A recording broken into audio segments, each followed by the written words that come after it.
Anthony Edwards is quickly becoming the face of the NBA. Ever since his very first poster dunk in his rookie season, the edit of MJ and Anthony Edwards has been jokingly put out there. But after starting out this postseason by completely sweeping a big three that consisted of Kevin Durant, Devin Booker, and Bradley Beal, well, being the alpha amongst all of those top-level guys, he's actually starting to live up to those expectations. Ant has always found a way to entertain the fans, whether through his play on the court or culturally grabbing the attention of many fans off the court. But since the end of the year, his notoriety has been on the rise, finishing out the season with the 7th highest social media presence, to now only 3 weeks later where he has gained an extra 100 million views since sweeping the Suns. As again, his play and all the trash talk and mental aspects that went into taking down the Suns was put on full display, and the fans loved it. The MJ comparison has been thrown around a lot. But also, we haven't seen a player this significant to the culture of basketball since Allen Iverson was walking in pre-game with a bag of candy before dropping 50 and then getting his hair re-braided by his mom while still on the sidelines. If Anthony Edwards can keep up this momentum on and off the court, we may be looking at a level of stardom that has yet to be reached in the NBA.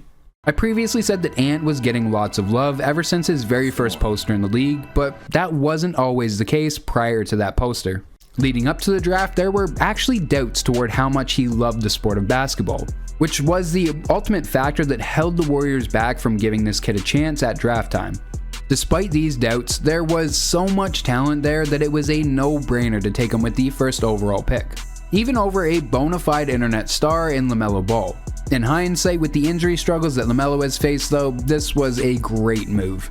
On draft night, Ant did start to win over a bit of NBA fans with his attitude off the court, but unfortunately his NBA debut and subsequent month following didn't reflect that hype. But it wouldn't take very long for him to turn it back on and get everyone excited for his future play after posting what is, in my opinion, the dunk of that season against Utah Watanabe.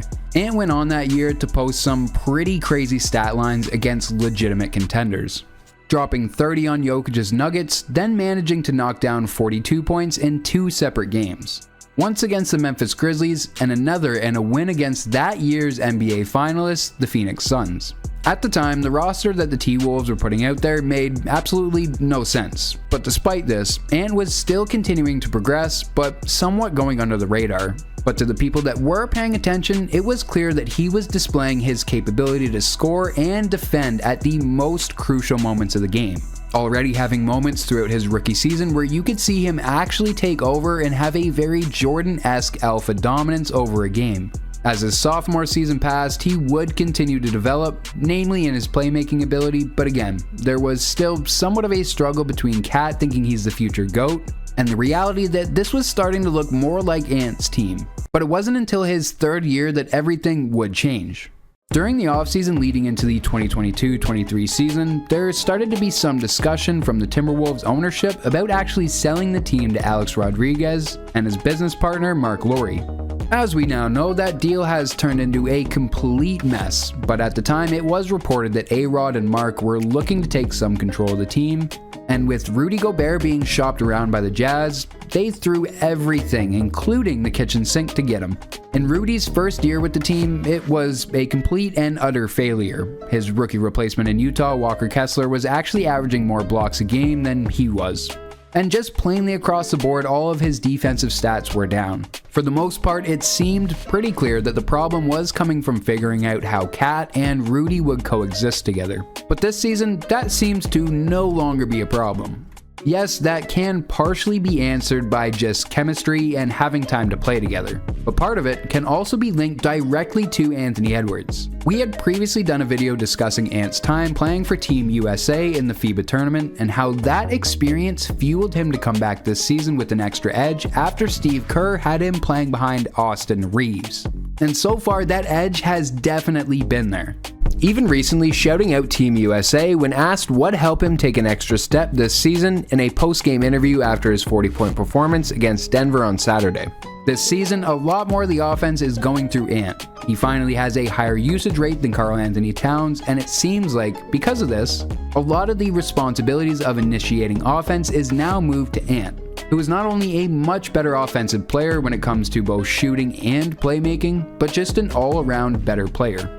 All of this has accumulated to this year's playoffs where we've seen Ant truly ascend to superstar status. With Anthony Edwards and the Timberwolves getting the close Game 1 dub against the Nuggets, it's now known league-wide that the Timberwolves are legit. But even before this Denver series, you could see that Ant and the Timberwolves showed off that they had been legit contenders the entire time. Anthony Edwards and co. destroyed the Suns 4-0, and while they did this, a 22-year-old Ant-Man was bullying the vets verbally and on the court. That's right, Kevin Durant was completely outplayed and disrespected in a 4-0 sweep. Anthony Edwards completely shined in this series, scoring over 30 points in 3 out of 4 games, and doing so in a dominant way. So dominant, in fact, that Edwards has been drawing comparisons to MJ. This isn't just a surface level comparison. Besides MJ being a much better dunker, Ant is really looking like MJ out there with all the fadeaway twos he's taking and nailing in the face of established vets and defenders. So given how much success the T-Wolves and especially Ant have had so far, it's hard to see them losing momentum at this point. The problem is, even though they've won Game 1, the Nuggets may just be their toughest opponent they could possibly face in the West. The Nuggets definitely aren't a team to lose their cool after one loss in a series, and with Jokic at the helm, you can bet this series will be close and exciting even if Anthony Edwards keeps dropping 40-point games like in Game 1. If Anthony Edwards can keep this up and beat the Nuggets, you can absolutely bet that Edwards has taken the leap to the top of the NBA and won't be coming down anytime soon. But until he proves that, the Nuggets will certainly be a tough obstacle to overcome. They have the edge in experience over Ant and the Wolves for sure and have already proven that they can win a championship. Win or lose against the Nuggets, at the age of 22, Anthony Edwards will surely have many more shots at title runs if he keeps improving, which is extremely likely from what we've seen so far. Not to get too crazy here, but the MJ comparisons could actually turn out to be somewhat true. I mean, in the modern NBA, Anthony Edwards is dropping 30 plus points almost every single playoff game, which is very promising at his age. We could absolutely see Anthony Edwards blossom into the generational player that nobody saw coming.